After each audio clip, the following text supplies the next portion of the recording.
Greetings, everybody. I'm sitting here on my deck outside, loving this winter Oakland air. It's so great. And I wanted to share with you guys a story about in the very, very early days of my yoga practice and my first couple of times that I started to have an experience, a felt experience of connecting and relating to my spirit. And I think I should take you back even a little bit further so that you can know that I spent most of my teenage years and really most of my 20s actually very disconnected from my spirit.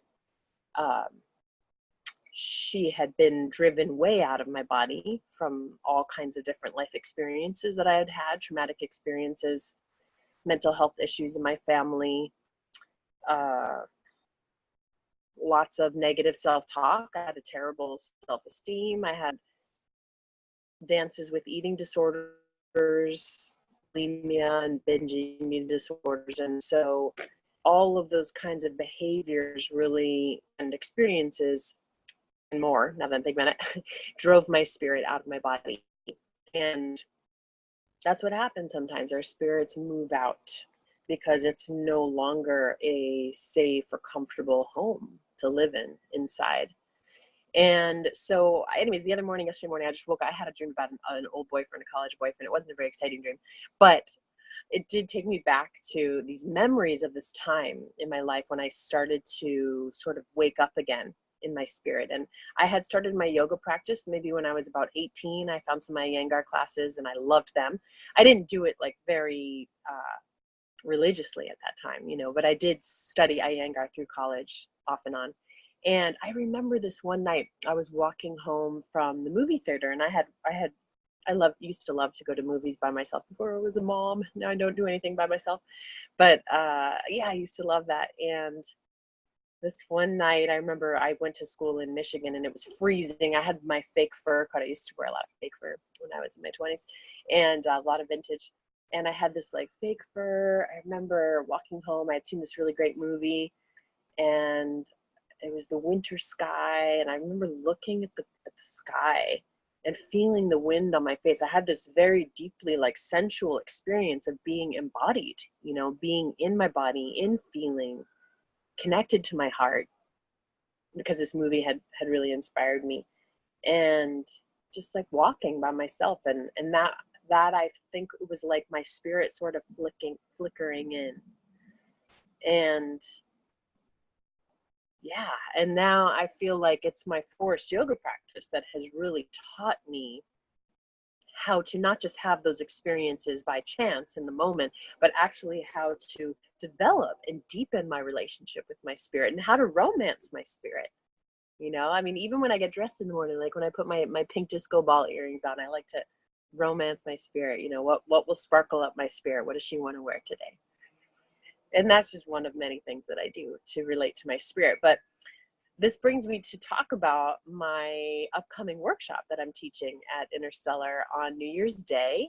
I took a break last year because I had just had my daughter a month or so before. And so here I am, I'm back. I'm ready to teach the New Year's Day class again. And this year we'll be doing a really juicy 2-hour-ish forest yoga practice. And I will teach you some of the skills that I've learned as a forest yoga student and teacher of how to romance your spirit, how to develop and deepen this very intimate, thrilling, exciting relationship that is available to you. Most of us have our spirit sort of like trailing behind or knocked out, at least in certain parts of our body. And so forest yoga teaches us systematically, it's so amazing, how to use breath and use focus and intent and the different postures to bring our spirits back home to live in our bodies. So I want to teach you that, how to develop that relationship even deeper, and how to even romance your spirit, because it's such a wonderful relationship to have. And I want to share with you that we'll be doing some ceremony as well. We're going to be doing a chakra process for life decisions, which is a forest yoga ceremony, really beautiful ceremony that I learned from Anna. And this is after we do our practice, where we'll be like really lit up and embodied and in feeling mode in all these different wisdom centers through our core. We will actually ask our body, which is really the voice of your body is the voice of your intuition, the voice of your spirit. So as you ask your body this question, whatever question is burning for you that morning, I'll talk you through it, but we'll ask that of all the different chakras, of all the 7 chakras, and find out what they have to say about it. And so I'll take you through a journaling experience that morning. That's a really rich ceremony, and often will just light up all kinds of creativity in your brain and a lot of excitement about your life. It's a wonderful ceremony to begin the new year with all that fresh energy and fresh inspiration and clear direction. That's one of the things I love about the chakra process for life decisions. So I hope you'll join me at Interstellar here in Berkeley, California. And that is from 11 to 1:30. No need to get up early on New Year's Day. So just rest, have some breakfast, and then come on over to the studio. And I hope to see you then. If you want to sign up for it, go to our website, interstellaryoga.com, and you can click on schedule from there, and you'll go to the workshop link and find the workshop registration details. And I'll put the registration details also in the comments here below this video. Happy holidays, everyone. I hope to see you a week from Tuesday.